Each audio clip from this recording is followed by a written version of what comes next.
Hello everyone, আসসালামু আলাইকুম। Welcome back to my শাশুমাস চ্যানেল। নাম বলো তোমার চ্যানেলের।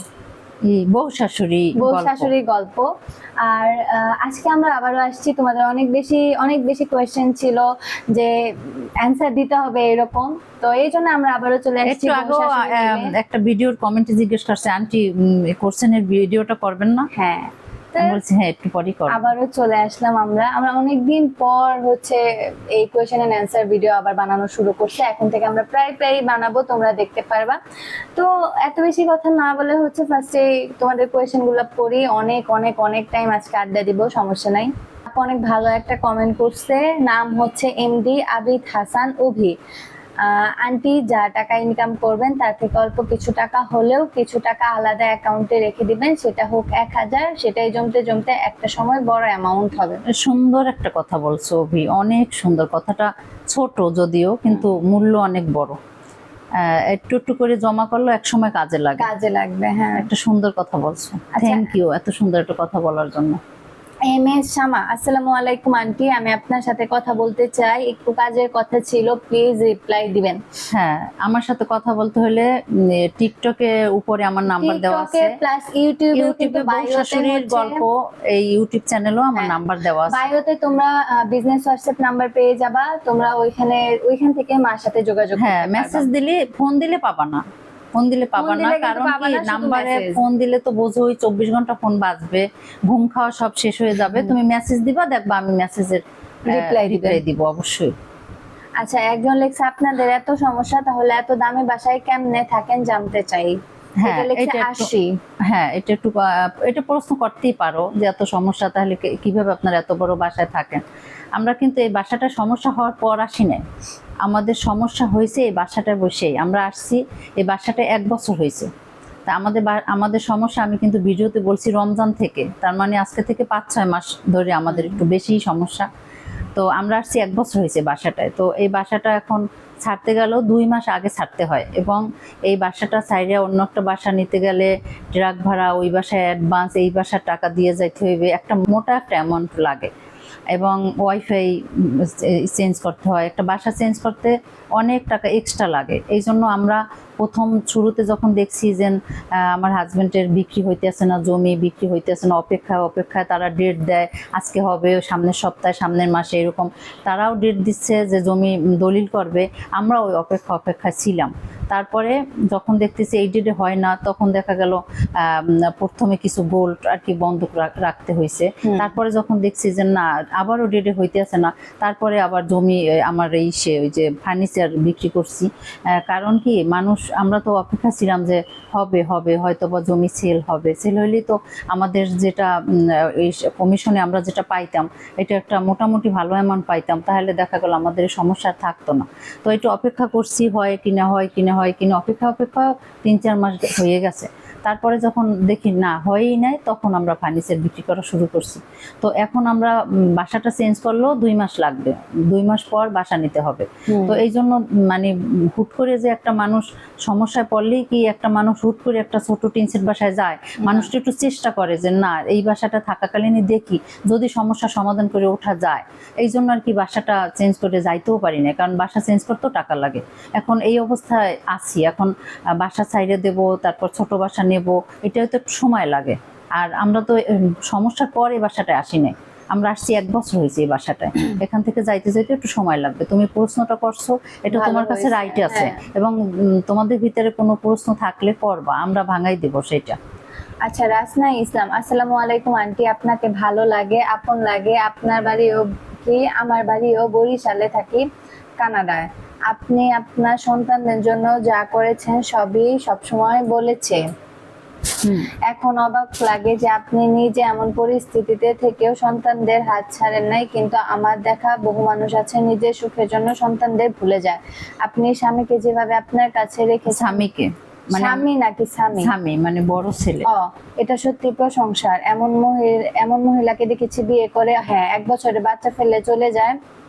আপনার জন্য দোয়া করি, আপনি আমার জন্য দোয়া করবেন। আমার হাজবেন্ডের মা নেই। আমার মা না থাকলে বাবাও যে আর মা না থাকলে বাবা যে তালয় হয়, সেটা আপনি নিশ্চয়ই জানেন। ভালো থাকেন আন্টি, বেবিটাকে আলিশার মতো লাগে। হ্যাঁ হ্যাঁ, সুন্দর একটা কমেন্ট করছো তুমি। এই কমেন্টের ভিতরে তো কোনো কোশ্চেন নাই, তুমি সুন্দর একটা কমেন্ট করছো যে আপনি এত কিছুর পরেও সন্তান নিয়ে আছেন। হ্যাঁ, আমি সন্তান নিয়ে আছি দেখেই আমার হয়তো বা এত কষ্ট হইতে আছে, কিন্তু কষ্টের ভিতরেও আমার শান্তি, যে আমি একবেলা খাইলেও আমার সন্তান, আমার ছেলের বউ, তারপর আমার সন্তান সবাইকে নিয়ে আমি আছি। কিন্তু নিজের সুখের জন্য তো সন্তান ত্যাগ করা সম্ভব না, এই শিক্ষাটা আমার ভিতরে নাই। নিজের সুখের জন্য সন্তান ত্যাগ করিয়া তারপরে আমার নিজের সুখ আমি বাইছে নেব, আমি তা কোনোদিনও পারবো না। আমি ওদেরকে নিয়ে আমার যত কষ্ট হোক আমি একসাথে থাকবো সারা জীবন, খাই আর না খাই, অনেক ভালো থাকি আর খারাপ থাকি, আমি আমার সন্তানদের নিয়ে একসাথে থাকবো। এটা দোয়াই করবা যেন সারা জীবন একসাথে থাকতে পারি। যখন আমার অল্প বয়স তখনই যখন সন্তান ছাড়ি নেয়, আর এখন কি আর ছাড়বো কোনোদিন? জীবনে অনেক সুযোগ আসছিল, যে আপনার এই আমার যখন প্রথম ডিভোর্সটা হয়েছিল তখন কত সুযোগ আসছিল যে আমার মেয়েটা একটু 2-3 মাস থাকবে শুধু একটু আমার বাবার বাড়িতে। আমার ভালো এক জায়গায় বিয়ের একটা প্রস্তাব আসছিল যখন ওর বাবার সাথে ডিভোর্স হয়েছিল, কিন্তু ওই 2-3 মাস যে একটু দূরে থাকবে, এই 2-3 মাস দূরে রাখবো দেখে সেই বিয়েটা আমি আর করি নাই। ঢাকা মিরপুর থেকে প্রস্তাব আসছিল, ঢাকার স্থানীয়, মানে 20 ভরি স্বর্ণ দিয়ে আমাকে নেওয়ার কথা। আজকে থেকে সে কত বছর আগের কথা, তখন আমার মেয়ের বয়স 2.5 বছর না 3 বছর। কিন্তু ওই যে 2-3 মাস ওরে রেখে যাওয়া লাগবে, সেই জন্য আমি আর ওই বিয়েটা রাজি হই নাই, যে না আমি 3 মাসও থাকতে পারবো না আমার বাচ্চা রেখে। 3 মাস তো দূরের কথা, একদিনই থাকতে পারতো না। না মা। তাই অত সুখ আমার প্রয়োজন নেই, অত স্বর্ণ অত কিছুর আমার দরকার নেই। আমি আমার বাচ্চা নিয়ে থাইকে আমি না খাই থাকলেও আমার শান্তি। আচ্ছা, একজন কমেন্ট করছে একটা, তোমাদের এই কমেন্টগুলো স্ক্রিনে দিয়ে দিব, সমস্যা নাই। একটা কথা বলি আন্টি, আপনি আমার মায়ের মতো, আমি সবসময় আপনার ভিডিও দেখি, খুব ভালো লাগে আপনাকে। আমি পুরো ভিডিও দেখি আন্টি, আমার একটা জিনিস খুব খারাপ লাগছে, বুঝলাম। দেখো এর নাম কি পড়মো? মানে ওই আখির কথা বলছে। আচ্ছা, কমেন্টে দিয়ে দিব আমরা, সমস্যা নেই, তারপর নামটা পড়ো, নাইলে মানুষ কিভাবে বুঝবে? বুঝলাম আখি আপু অনেক খারাপ মিথ্যা বলছে, কিন্তু তিশা আপু তো পারলে ধৈর্য ধরতে পারতো, কিন্তু তিশা আপু লাইভে এসে অনেক বাজে বাজে কথা বলছে আখি আপুকে, কাইলানি বলছে, আর অনেক বাজে খারাপ মন্তব্য করছে। এই জিনিসটা সত্যি খুব খারাপ লাগছে। আখি আপু যদি সত্যিকারে খারাপ হয়ে থাকে তাহলে তার বিচার উপর আল্লাহ করবে ইনশাল্লাহ। কিন্তু তিশা আপু প্রত্যেকটা ভিডিওতে আখি আপুকে নিয়ে বাজে মন্তব্য করে, এবং এটাও বলছে যে যতদিন বেঁচে থাকবে ততদিন আখি আপুকে নিয়ে কথা বলেই যাবে।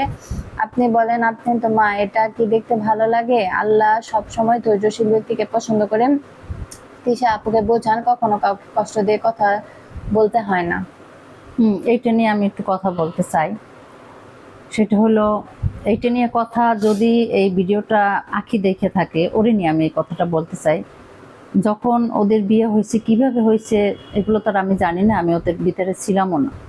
তো যখন একদিন ওদের বাসায় আমি যাই, আমাকে আমার মেয়ে ফোন দেয় যে আম্মু একটু বাসায় আসো। তা ওদের বাসায় আমি যাই, যাওয়ার পরেই ওদের কেমন জানি একটা ভিতরে একটা ভয় ভয় কাজ করতে আছে। ওরা দরজা খোলার পরেই প্রত্যেকটা মুখ একদম মানে অন্ধকার, ভয় ভয় কাজ করতে আছে। তারপর আমাকে একদম ছাদে নিয়ে গেছে। ছাদে নিয়ে যাওয়ার পর ওইখানে আখিও গেছে সাথে। আখি একদম অনেক নার্ভাস হয়ে গেছে। এখন আমি ভাবছি ওদের মাঝে মাঝে একটু ফ্যান টান আসে বাসায় ওরা। তারপর বলে কি আম্মু এই তোমার একটা মেয়ে। তা ওর যারাই আসুক বলে আম্মু তোমার মেয়ের মতো, বা তোমার মেয়ে, বা এরকমই বলে। তা আমি বলছি হ্যাঁ অবশ্য, সমস্যা কি, আমার অনেক মেয়ে আছে। তা বলে না এটা তোমার সত্যিকারই মেয়ে। আমি বলি সত্যিকারই মেয়ে মানে? বলে হ্যাঁ ওকে না আহাত বিয়ে করছে। তারপরে আমি শুনি একদম একটা ছিল, বাঁশের একটা ইসের মতো ছিল, ওইটার উপরে বসে গেছি। তারপরে আমি বসার পরে আমার পায়ের কাছে তিশা, আহাদ আর আখি তিনজন আমার পায়ের কাছে বসে সরি বলছে।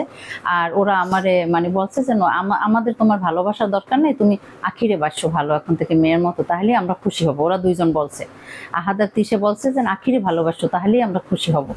ঠিক যেদিন আমার হাত ধরাই দিয়েছে ওই দিন আকাশের নিচে বসা, যে তোদের কি সত্যি বিয়ে হয়েছে? বলছে হ্যাঁ। বলছে এই কাজটা কি মানে ঠিক করছো? বলছে হ্যাঁ আমরা ঠিক করছি।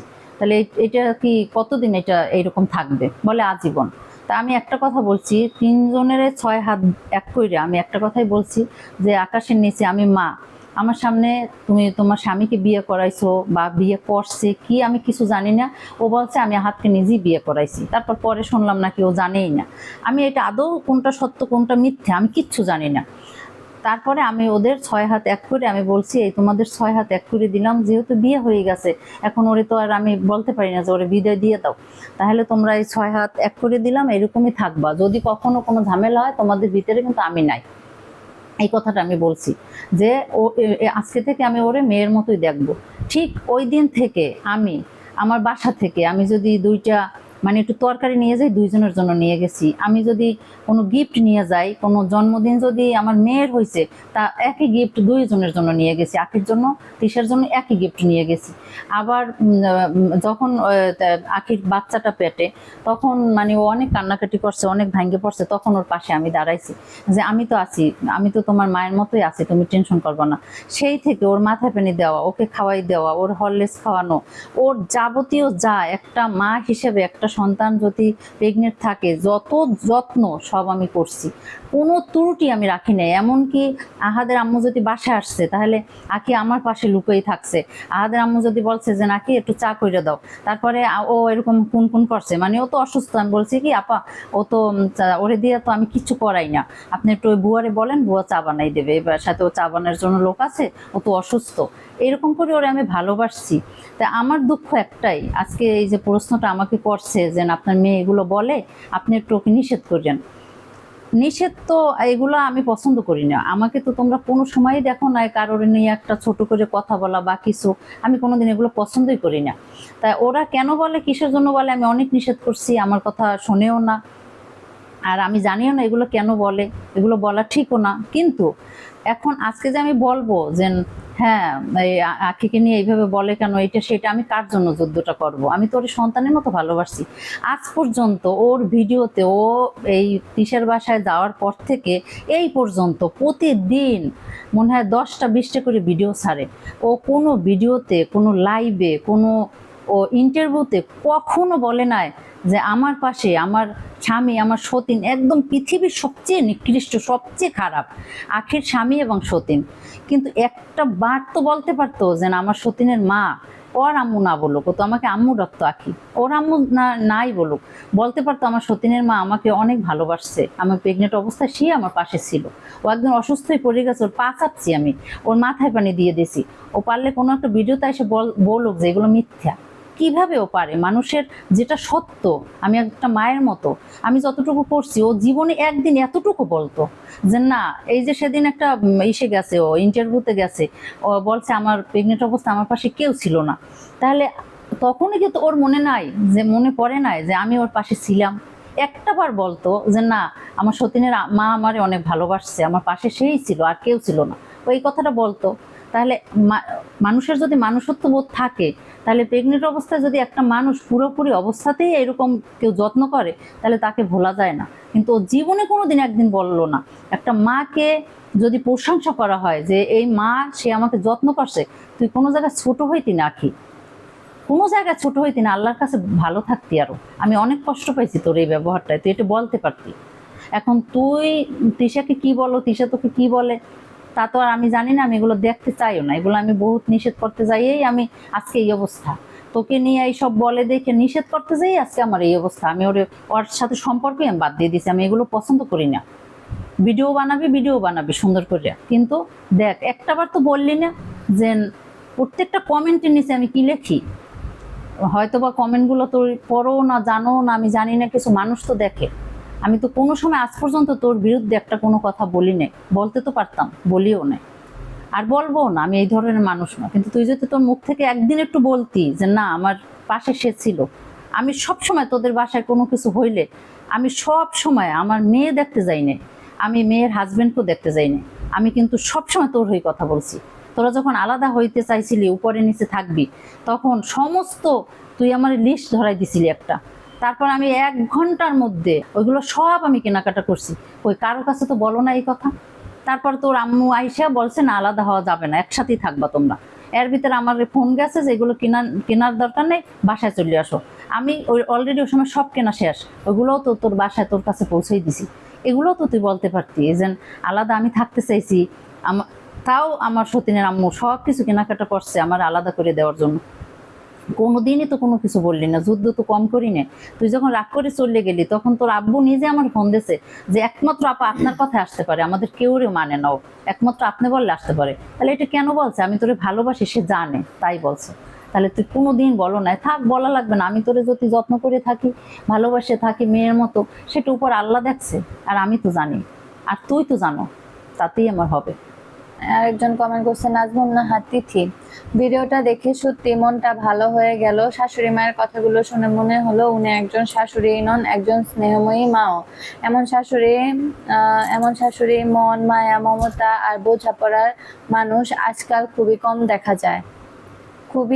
দেখা যায়। একজন ভালো শাশুড়ি পুরো পরিবারের সুখ শান্তির বড় কারণ হতে পারেন। আর আপনার কথাগুলোতে সে আন্তরিকতার ছাপ স্পষ্ট ছিল। আল্লাহ আপনাকে সুস্থ রাখুন, দীর্ঘ হায়াত দান করুন এবং মা মেয়ের মতো এই সুন্দর সম্পর্ক সবসময় অটুট রাখুন। বউ শাশুড়ির এই ভালোবাসা সম্মান দেখে সত্যি অনেক ভালো লাগলো। ভালোবাসা ও শুভকামনা রইল আপনাদের জন্য। হ্যাঁ, আমাদের Thank সবাই you, দোয়া thank করবা you. আমাদের বউ শাশুড়ির সম্পর্কটা যেন সারা জীবন জীবন এরকম এরকম থাকে। থাকে। আমি এটাই, তোমরা সবাই আল্লাহর কাছে দোয়া করবা, আমি এটা অন্তর থেকে চাই, কিন্তু এটা আমার বউ চায় না।